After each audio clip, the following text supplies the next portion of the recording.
Hello everybody and welcome to another episode of Brown Bagging It. This is a wonderful time for a lunch and learn, and I hope all of you are ready for a great show. But before I get started, I have to do what I always do and introduce my co-hosts. Hey Christine, Marty, how are you?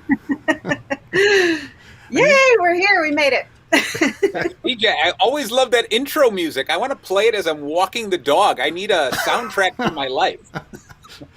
Well, you know, guys, aside from the music, which we're changing up and trying to find the right one for the second season here, but one of the things that we want to do is check into our brown bags. So did you guys bring your brown bags? Of course. What do you have in it today? Oh, there you go, Christine. Nice. Mine's a little more wrinkled than yours, Christine. I think you've been recycling and reusing it. Yay for you. Exactly. There you go. There you go. So what about you, CJ? Where's your bag? You know what? Last second technical things. My bag is way over there. CJ, everyone knows you only had one job, and that was to bring your bag. Everything else is smooth.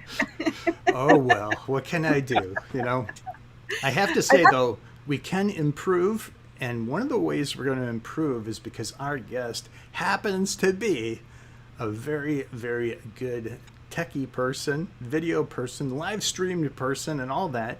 But I won't go into that yet because Christine has something to say.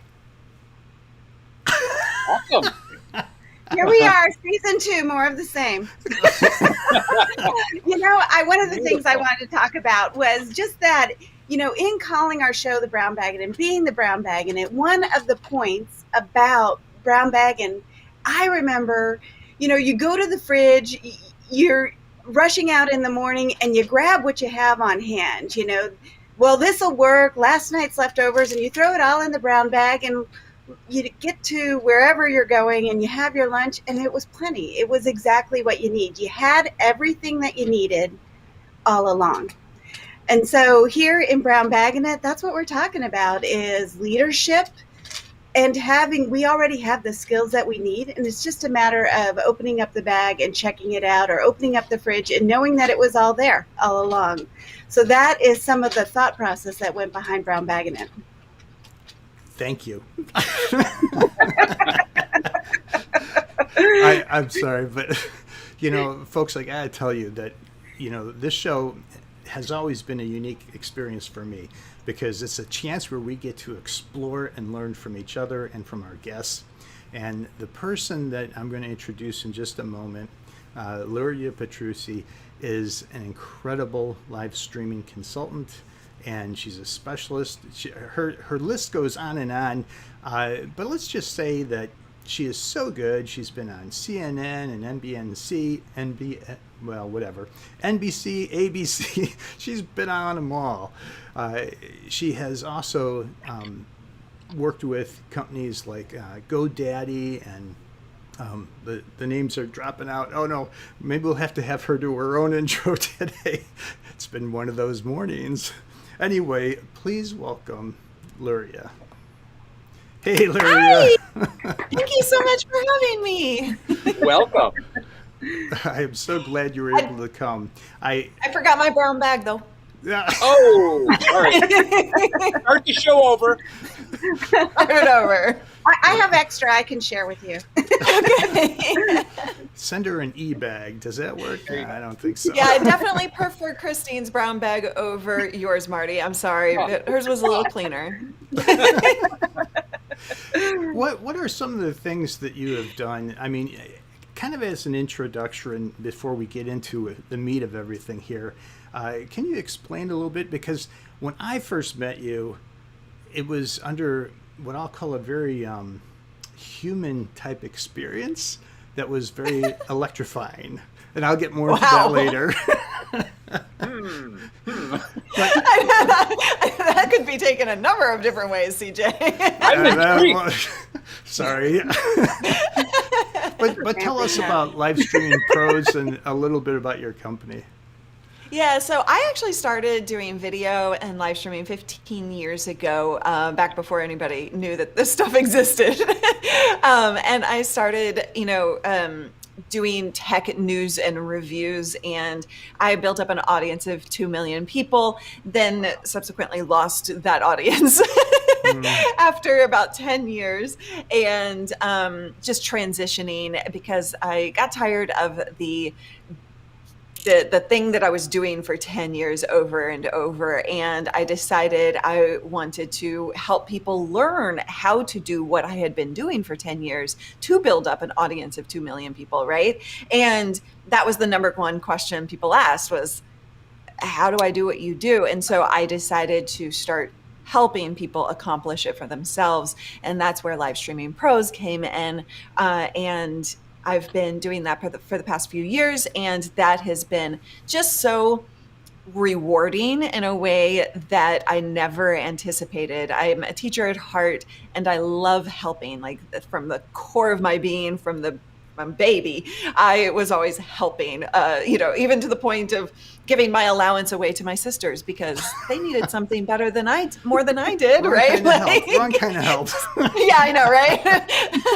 Learn my lesson. But, I've always been a giver and a helper, and so it fits me really, really well. And so Live Streaming Pros was born out of the increase in interest in live streaming when Facebook and Twitter and Periscope and all of these different platforms came about.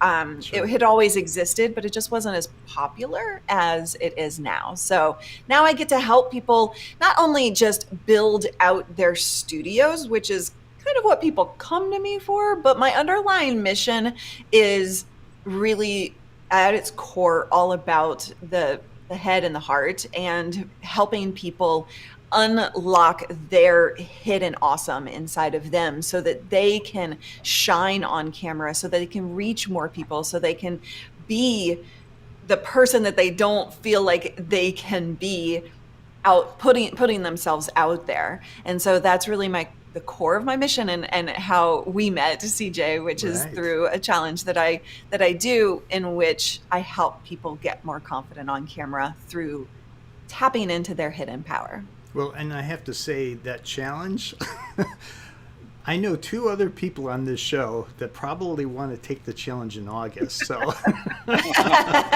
on. Hint, hint, hint. Registrations are open now.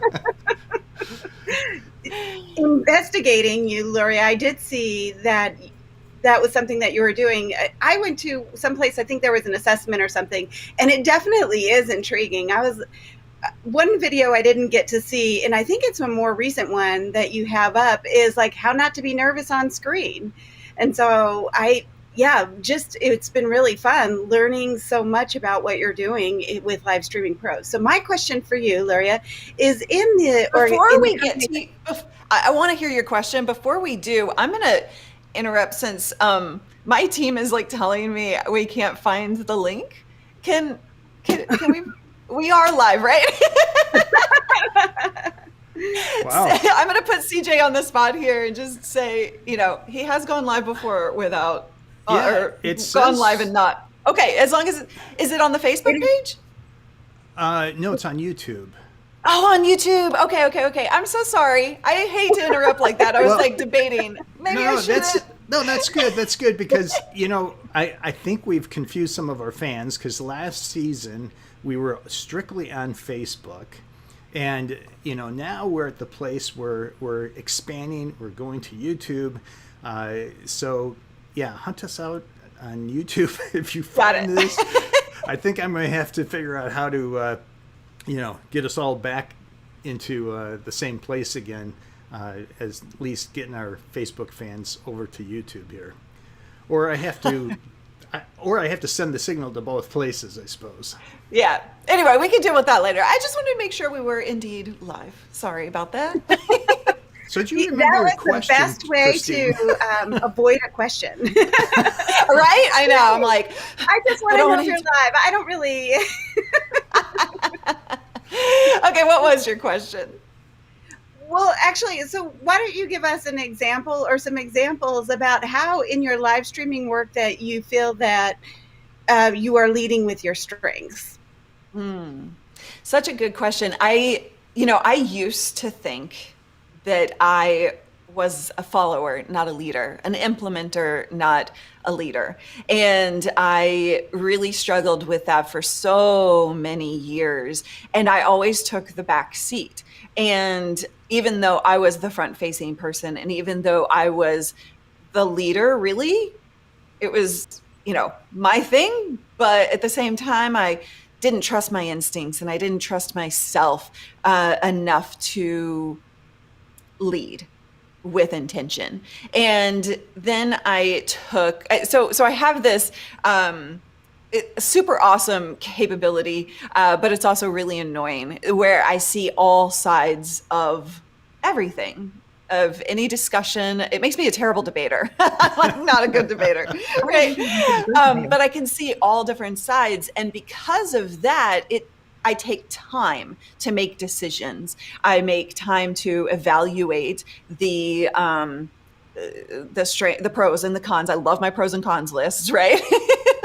I even before deciding what I think about something, it takes me time to process because I can see the benefits of every different option and discussion point. And so I used to think that made me a very, very bad leader because my experience with others, that was the opposite. And so I just assumed I'm not supposed to be in that position. Then I took the Colby test. And that test really evaluates your instincts and your innate abilities and like how if you were to be left alone to your own devices, how do you operate best, right?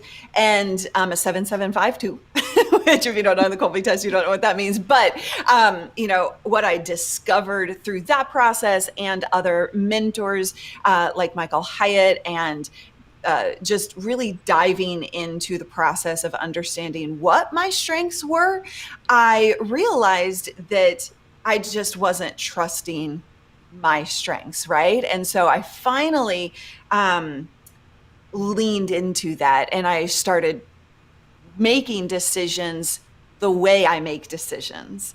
And I became a much better leader for it. My team became better and they are able to shine now in their own unique strengths. And I try and create an environment where every person's strengths are at the core, right? And we help those people shine in those different ways. And that has really become such a powerful way of leading. And all those ideas that I never thought I could have on my own, those came flooding out. And I realized that when I lean into my strengths and don't make excuses for them and don't assume that I'm not supposed to be in the position that I have been in for 15 years, that, you know, it was just it was a life-changing experience to start to actually lead with that confidence.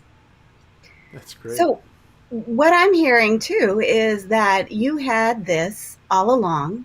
It was in the refrigerator. And there was, there was this moment of uncovering or empowering to know that what you had was exactly what you needed. Can you think of anything? Was that a specific moment? Or was it just, this is too much and this is the breaking point? All of the above. Easy answer. I don't believe D was an option. It was a combo of those things, right? It was the slow kind of process of hitting a wall and being like, but I feel like, when I would intentionally step back and say, I'm not a leader, like I don't own that because that doesn't feel right. It would also, there was something inside of me that said, you are. And so then I started over time trying to kind of bump up against it and try and step past that limitation. And so it was a process, and then it kind of snowballed into a few different events that were bigger that kind of forced me into stepping over that line entirely. Does that make sense? Yeah, in fact, we have some other comments too here. Dave Peterson, she asked me to take on a role I never would have thought of. I mean, I have to say you are good at that, because I'm a behind the scenes person. Let's be honest. I've been behind the scenes my whole life, and I take one of Luria's classes, and all of a sudden here I am doing live shows. What is wrong with that? Yeah, Dave is one of the longest, is the longest team member here, and he has been incredible. He started out as a viewer and became a team member and has changed roles over the years. And now he is leaning into his strengths, which he didn't think he had, as he pointed out. And he kind of butted up against it, but he's been amazing enough to trust me in so many different ways throughout the years that I can't even begin to describe how grateful I am for him. That we've been able to grow those roles together, right? And we've been able to lean into those strengths. And when I talk about being uniquely you, it doesn't just mean for my viewers or for the Lita Challenge or for whatever. It means that in every area of my business, with my team, with my personal life, et cetera, it really is important to me to lean into those strengths in every way possible. Yeah, and you mentioned the Colby test. Michael Hyatt has mentioned that so many times, and that's why I took it. Amy Porterfield has mentioned it, and I know you've coached all of them. I mean, it seems like anyone that's anybody, you've coached them in video. Well, we helped them, set up their studios, and they tell me that I've had an impact on bringing out their personality more. So, and Michael is a great example. He's so funny. He's so vibrant, and he's also very professional. And I think that, he, based on his business, there is a time and place for that, but there's also a time and place for bringing that personality out and just letting people see the human side of him and his humor that people don't typically get to see. And so, I've pushed a little bit here and there with both of them, and tried to help others see what I get to see behind the scenes. And I'm so honored that they allow me to do that. Yeah. And there's something to that, though, because you talked about before, you were essentially leading, but you didn't recognize that you were leading. And just the idea that you don't really actually need a team behind you to be leading. You are a leader in the industry and the things that you are trying. And then, working with someone, just because someone is in a reporting position doesn't mean that they're not leading as well. They have strengths that you helped him identify. Yes.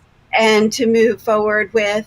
Have you ever been in a situation where somebody that is on the team with you that you're leading helps you, they come up with something that you didn't see or lead in a different direction, or that they helped you identify a strength of your own that you didn't realize that you had? I'll give you a very relevant example right now. Callie, who is in the comments right now, she's fascinating because she is our community care hero, our community manager, essentially. But she is so talented in so many different ways that she really goes way beyond that. Well, she's been telling me for the last year since she came on board that our sales pages suck, to say it lightly. Well, there's a blatant comment. Right to the point. Okay, she didn't use that word, but I was going to say, Kelly can be a little bit colorful, but usually with her hair, Yeah. I've seen 2 or 3 shades. Yeah, totally. And she's been encouraging me to kind of lighten it up and to lessen the markety, right? And so we're testing that out currently. I can't tell you what the results of those are just yet because it hasn't officially launched, but I'm constantly looking to balance, the marketing and business side with just who I am and my personality and the things that I don't like about that stuff. And, I think that that's something that most entrepreneurs struggle with is, okay, well, they say this works, so I must have to do it. And I've been, with my team at the push, really trying to embrace more of who I am in that marketing world. Does that make sense? And merge the two. Sure. And I think that's really, really important to do. We have to take a quick little breather so that we can shift gears slightly, because we're going to get into something a little more personal with Luria. Watch this. Wow. Leading with your strengths is so very important. It kind of reminds me when I was interviewing candidates for a very, very important position. I had them lined outside and I was bringing them in one at a time. And I asked everyone the same question. Tell me what your greatest strength is. Tell me what your greatest weakness is. First person came in and said, well, I have to be honest. My greatest weakness is I don't know anything about pop culture. But my greatest strength is I have a great sense of humor. So I said, do you? Tell me a joke. Knock, knock. Who's there? Scarlett Johansson. I said, Scarlett Johansson who? Yeah, I told you I don't know anything about pop culture. So I didn't hire that guy. Second person came in and I asked him the same question. This person said, my greatest strength is I'm so fast at math. I said, really? What's 12 times 7? He shouted back, 18. And I said, that's not even close. And he goes, no, but it's fast. I didn't hire that guy either. The third person came in and I asked the same question. What's your greatest strength? What's your greatest weakness? And this person said, my greatest strength is that I've identified I have many weaknesses. I said, interesting. And what's your greatest weakness? And he said, that's my only strength. I didn't hire that guy either. That's awesome. I had to introduce Marty so that he could ask you some questions too. Oh, now I'm scared. I feel like I'm going to get fired. You're right. I was sitting there I can't stop laughing at those jokes, CJ. Well, I'm glad someone can laugh at them. There you go. Thank you. Thank you. So, I've been enjoying sitting back here listening. Wow, you are like such a force, such a bundle of energy. I said, you're contagious. I'm just standing up straighter. I'm smiling bigger just listening to you. All right. So I want to ask you. You mentioned something. I love the phrase, a hidden awesomeness. Okay. What would you say? What's the thing about you? What's your hidden awesome? Something that you haven't already told us. Something a little dig down deep inside. What is it about you? I think at the core, my hidden awesome is that I'm a mirror for people. I push people in a gentle, safe way to showcase them and make them feel empowered and make them feel positive about themselves. I tend to take away the negative and help people see their beauty. And so I'm really just a mirror at the end of the day to showcase people what they're capable of. And that's where Uniquely You comes from as a brand and as a mission in life. And it took me many years to discover that. Actually, Dave Peterson remembers as I was attempting to figure out, like, what am I here for? Like, why am I in existence, right? Like existential crisis moment, right? And I dug deep, and it took me years of uncovering a layer after layer after layer. And I finally discovered that that's really what I'm truly here for. Well, I would say you hit the nail on the head, because like I said right before you even talked, you're contagious. So you put forth such energy that immediately I wanted to mirror you. All right. Aww, so but I'm just mirroring you. There you go. All right. You had to start somewhere. That's probably the way he does it too. Yeah. I can totally see Marty doing that. There you go. I first took your, was it called the Lita Challenge? Is that what it was? Yeah. So I first took that, and I have to say I was totally intimidated in the beginning. But one thing that you did that was very unique, I mean, I think there were like, when I first signed on, there was like 457 people participating. And I'm like, oh my gosh, how do you run a program that big? Yeah. And as I was watching some of the different people and what they were doing, and I was trying to do it, and folks, I should probably just briefly explain, the program is a 30-day challenge, and every day you go live, at least to the special Facebook group post, not anywhere else. So it's private within those people that are participating. Yeah. And you get to actually learn techniques about how to do live shows. You get to practice to see how you come across on screen. And I tell you what, for me, it was an intimidation factor. But the fact is, Luria had this way of making you feel like you kind of belonged and that it worked and it was effective. There had to have been something in this Lita Challenge, or at least what got you to create the Lita Challenge. Did you have something happen in your life that just caused you to say, you know what, I gotta get real. I gotta find ways of helping others be authentic too? It was a combo of things. I keep saying that. Well, it's okay. But isn't that life, right? Unfortunately, nothing's like just boom. So the Lita Challenge actually existed for years before it became what you know it to become. And it was all tech-based. It was like 30 days of going live and teach you how to do some tech stuff.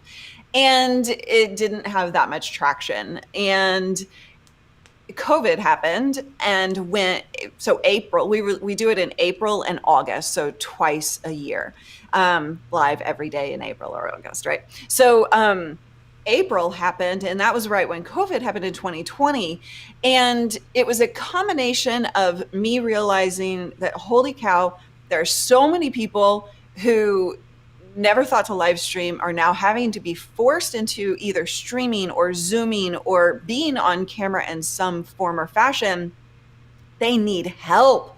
They don't need to know how to deal with tech. They need to know how to just put themselves out there, because I was seeing just a tremendous amount of fear and uncomfortableness, more so than ever before. But it also became very clear to me, because I had spent the last couple of years working through that onion, peeling back the layers and trying to figure out, like, what is this? Uniquely You was an idea that came to me a few years ago, and I've been trying to push it out. And a failed attempt, I launched a little YouTube channel about it, and then didn't have that kind of have any, I got scared. Honestly, here's what happened. I got scared. Hey, you're human too, right? Yeah, totally.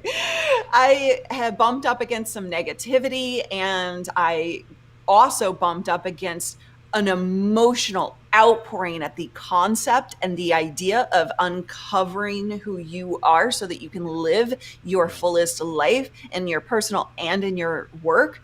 And as I put that concept out there and really breaking free from the traps that hold you back, because that was my life of being entrapped, right? And as I put that concept out there, so many people were just like, like, yes, in a big way. And they needed emotional support that I didn't know how to do. And I was flabbergasted and overwhelmed. And then I had imposter syndrome massively. Like, who am I to be these people's support system, right? Even though I wanted to be, I knew I needed to be, but I wasn't there yet.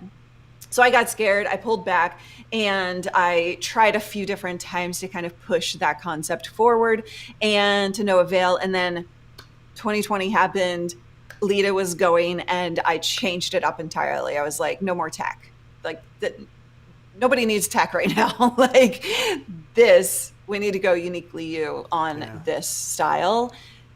And it was transformative, like nothing I'd ever done ever in my life. Yeah, people. you know, I have to bring up Christine's comment here because I thought it was a really good one. You know, how do you put yourself on the internet authentically without accidentally offending? Because today, someone out there will be offended no matter what you say and do. Oh, yeah. Absolutely. I know I'm offending at least a handful of people right now, right? I'm offending you? No. I'm out of here. Guys, you are going to offend. And if you walk down the street and you say your piece and what you need to say to 50 different people, guess what? One of those people are going to be offended.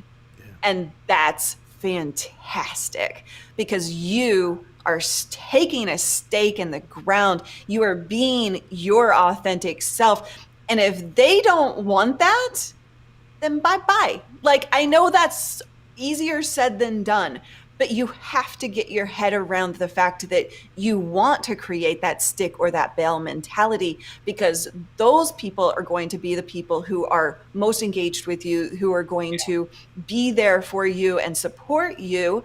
And otherwise, you're just building a group of people who are there for surface level stuff. And that doesn't last. I've been at this for 15 years. I've had 3 or 4 or 5 different transitions in my business, and the people who cared about me as an authentic person versus the fake bubble stuff that I did put out for many years, the people who stuck through transitions and are still here to this day, those are the people who tapped into or who reacted to my authentic self, right? So that's really what you're doing, is thinking long-term versus a short-term person who just doesn't like you. I'm sorry, people don't like people. Like, we're not for everybody. So that's just the truth.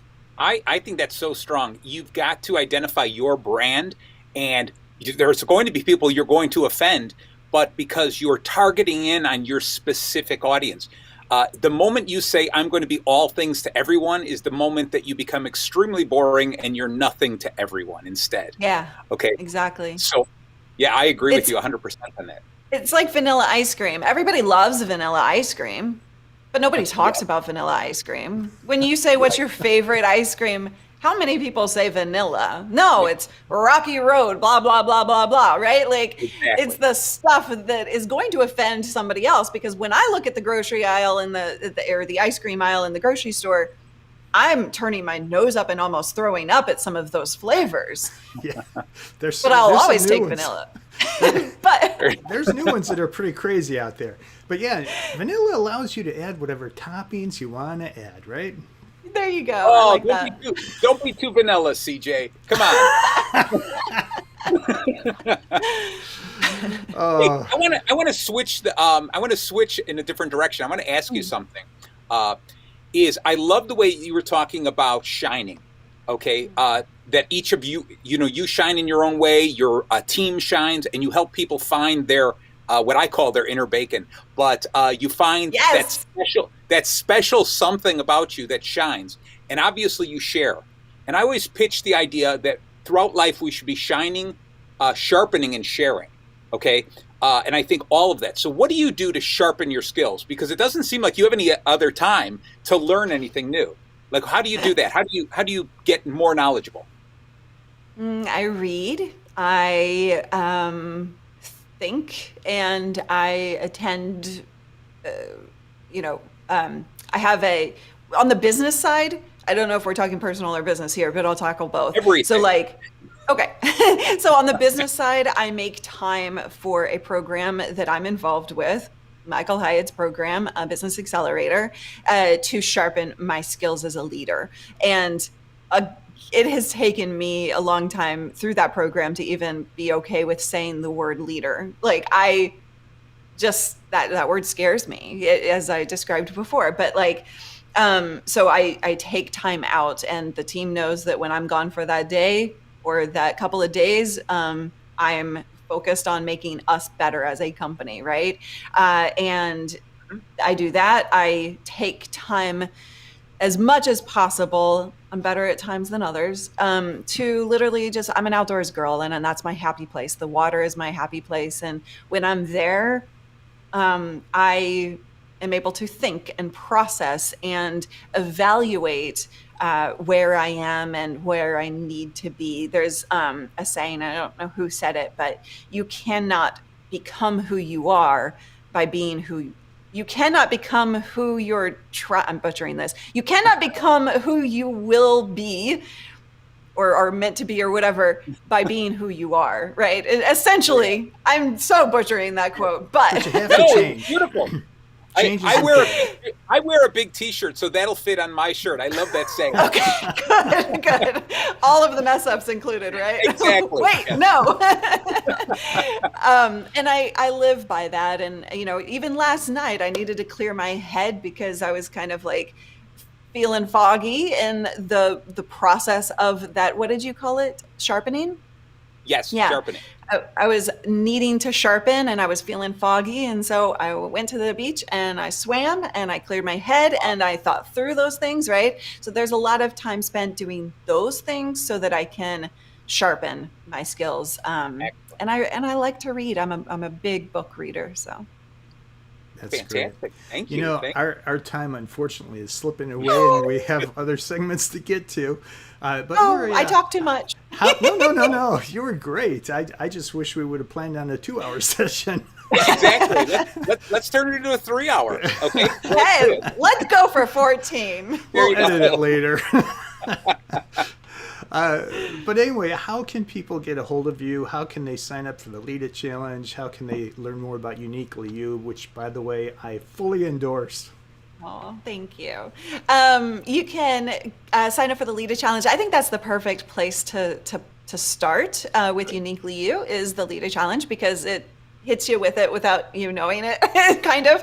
And that's at livestreamingpros.com/LEDA, LEDA, for live every day in August. And you can always join us on our YouTube channel, Live Streaming Pros, to hang out on our Q&As and our streams and just get to know the community. They're the best community on the internet, I have to say. We've got Einar in there. We've got Sammy in there, French Press Finance. We've got a whole bunch of people. They are the best. That's great. Well, I'm going to sign off the show early, CJ, because I'm going to sign up for LEDA right now. So I will see you next week. Okay? Thank you guys so much for having me. I appreciate the opportunity to share. And now we're going to take a moment to do a deep dive on a book.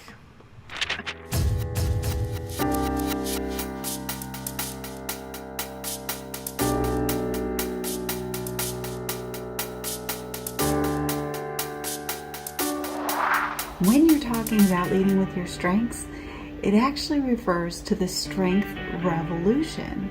So Marcus Buckingham, also the author of this book that I'm holding here, actually kind of kickstarted that revolution with one of his earlier books. And in the Strength Revolution, the concept, instead of focusing on the negatives, you focus on strengths.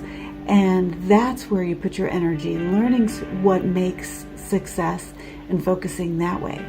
So if you embrace that whole idea of the strengths revolution and that way of thinking, then the next step is how to implement once you've focused on your strengths. So that's what this book is about. Go put your strengths to work.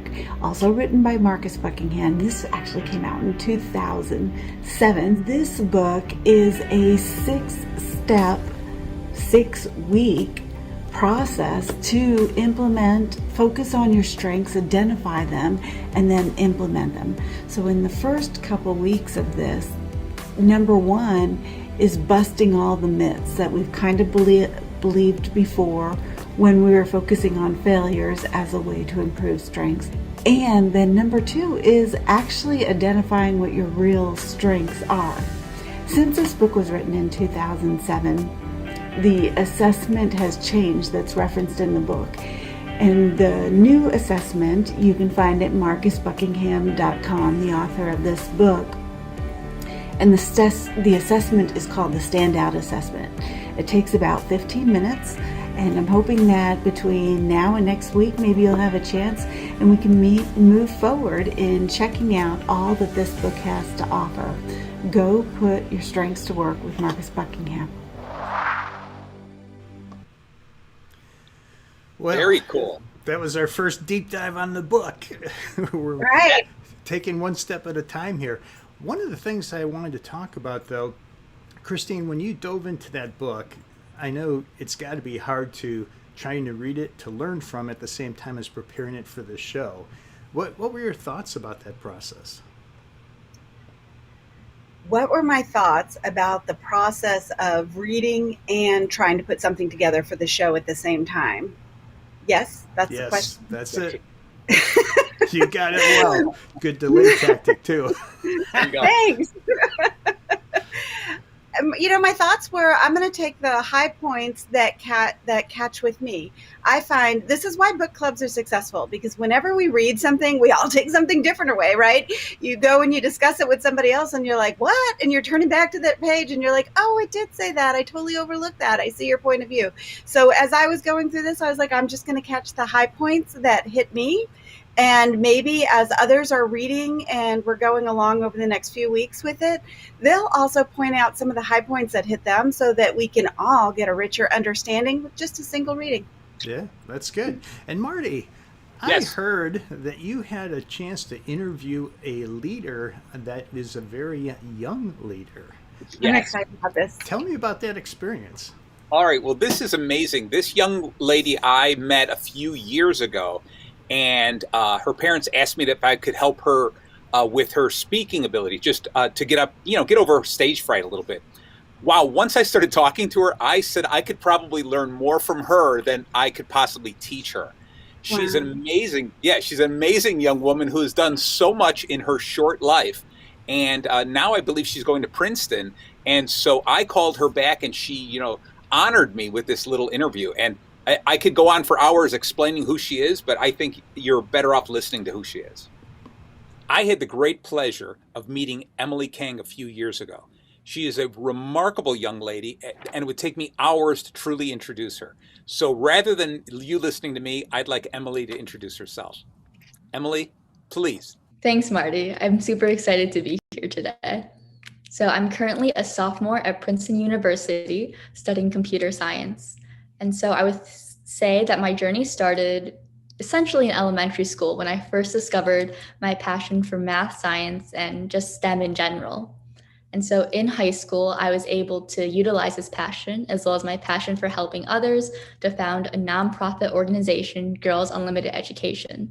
The mission of Girls Unlimited Education is to empower young girls and women through STEM. Always impressive, Emily. Really, really. I'm so glad to see you again. So what is it, Emily, that you think you're going to be doing in the future? At this moment, I don't know exactly the specifics, but I do know that I want to combine my passions for helping others and my passion for technology.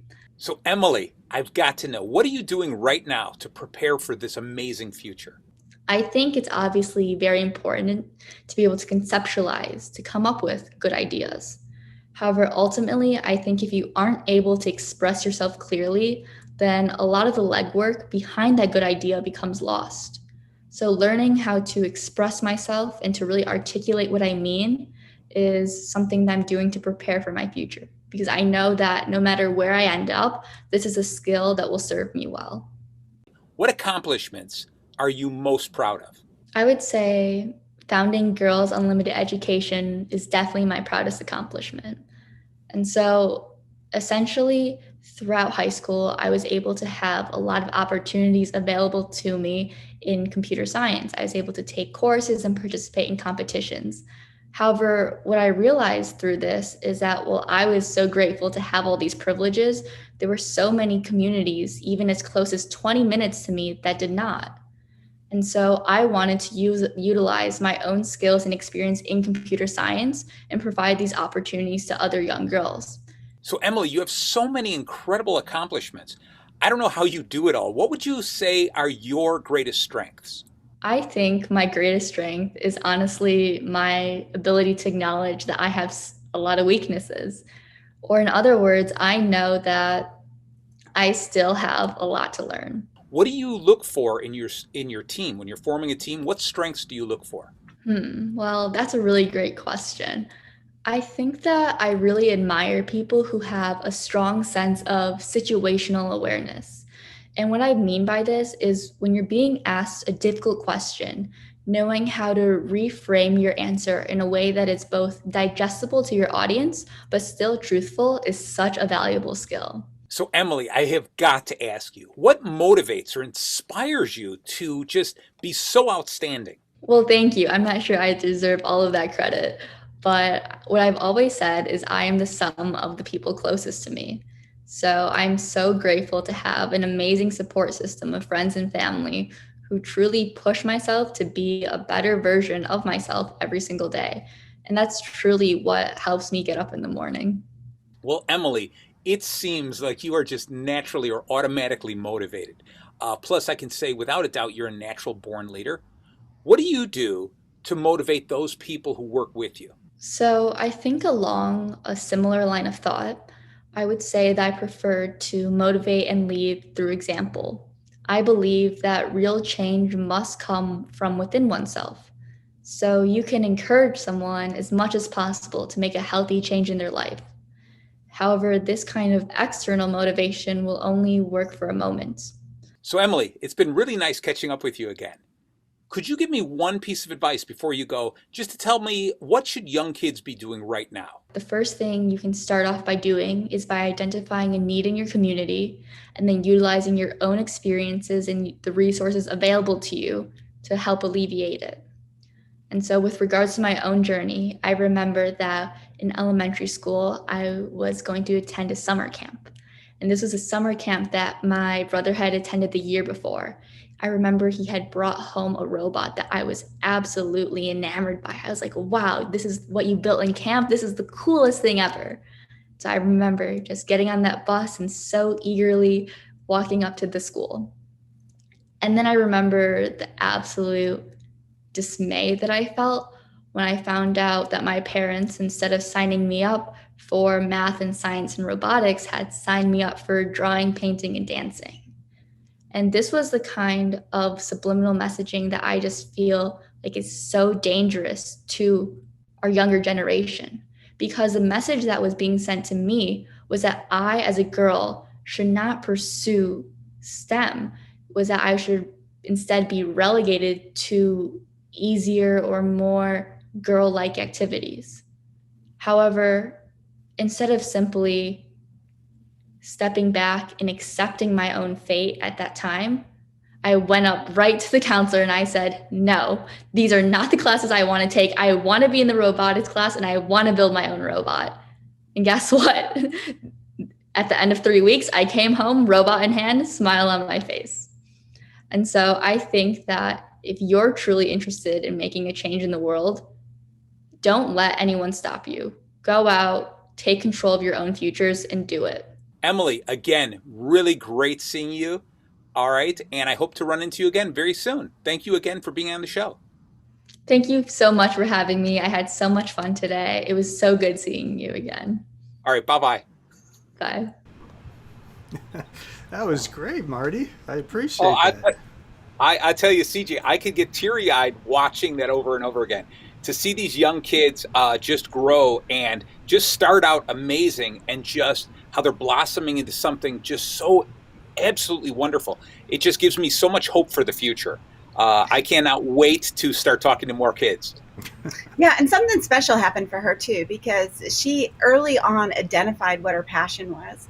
But she Yes. also seemed very intelligent to recognize it wasn't just that she was saying, this is my passion. She was clearly picking up things that she liked along the way and grouping them together to create something. I'm so impressed by this amazing young lady. Yes, that's why I said this is a person I have to keep in touch with, forever, because I just picture her doing something amazing. Yeah. Yeah, if you want to learn more about that Girls Unlimited Education, I did see there's a Facebook page out there, so you can check out a little bit more. And just the empowerment for anybody of any age, that you take what you have and you just share it. At one point, they were sharing Zoom classes to share the computer science knowledge. Right. So take what you have and share it forward. And anybody at any age can do that. Definitely. And I think part of that is the fact that she was very much self-aware. I mean, she knew exactly who she was, where she was headed, and how to adjust accordingly. And that's a little bit about what our whiteboard moment is about. Here it is. Awesome.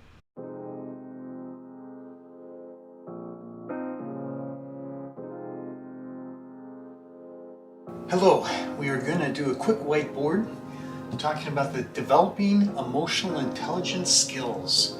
All leaders need emotional intelligence skills. This causal loop of self-awareness is the key. So here's how it works.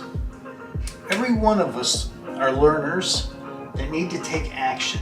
The moment we take action, we move into some form of success. When we hit upon that success, it activates our energy, our thoughts, and we immediately desire to grow. In that growth mode, we are able to train ourselves more effectively. We're able to pick up on our behaviors and learn how to adjust them so that we become better leaders. Which, of course, sends us right back here, because as we become a better leader, we decide to take more action, which leads to success, which causes us to desire more growth, which causes us to train ourselves more effectively in our behaviors, and the pattern continues. There is two other loops to this causal relationship of self-awareness. One is coming down and experiencing observations by ourselves, what we observe happening in our own lives. The secondary loop is when we can learn the same kinds of observational things from others.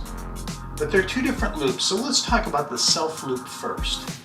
So going from the self loop, once we've observed something, we have to find out the practicality of what we can do with that.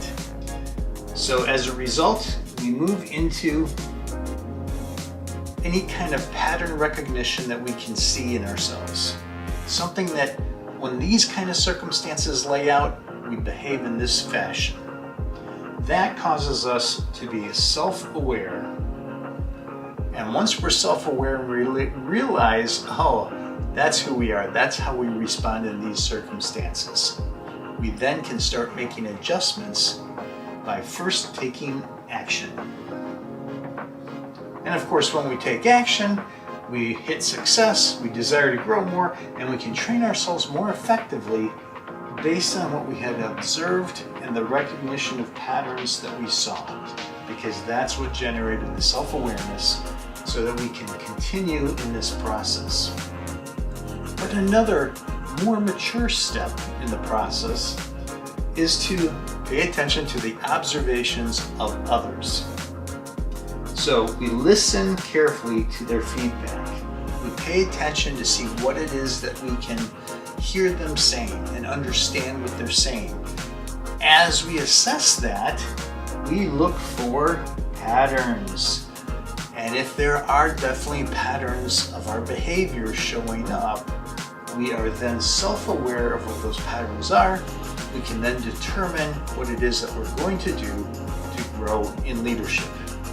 So we take action, we find success, we desire to grow more, we train ourselves more effectively based on the observed patterns that we got feedback on, or the observations that we got feedback on, which helped us to see those patterns, become more self-aware so we can start altering our behavior. And there we go. We can do the self-recognition, we can do others, and anyone that's observing will have insights that we do not have. So, well, Excellent job, CJ. Yeah, great Nice. visual. I tried, right? It's our Stating- first whiteboard. No, I think it was Skating great. moment. I liked It it. was a great way. It was a great way to define our two guests today, both Emily and Luria. You could Yeah. just see how they both fit into that so wonderfully. Yeah, in fact, the Christine put into the comments here, Girls Unlimited Education, so people can follow up with that as well. But anyway, it's been fun to have our first guest on. Last week, of course, we had the amazing technical difficulties shifting over to season 2 for some reason. But today we are kicked off here with our first guest, Luria. We have other guests all lined up that are going to be coming in as time progresses. So folks, we hope that you're going to keep us in mind and tune in whenever you can, because after all, we have to get off the air right now. Time Many is up. thanks to Luria, Petrucci, and Emily. Those were great guests. Really appreciated all that they shared. Yes, I And cannot for believe we all ran the out of time. audience in the comments there. Yes.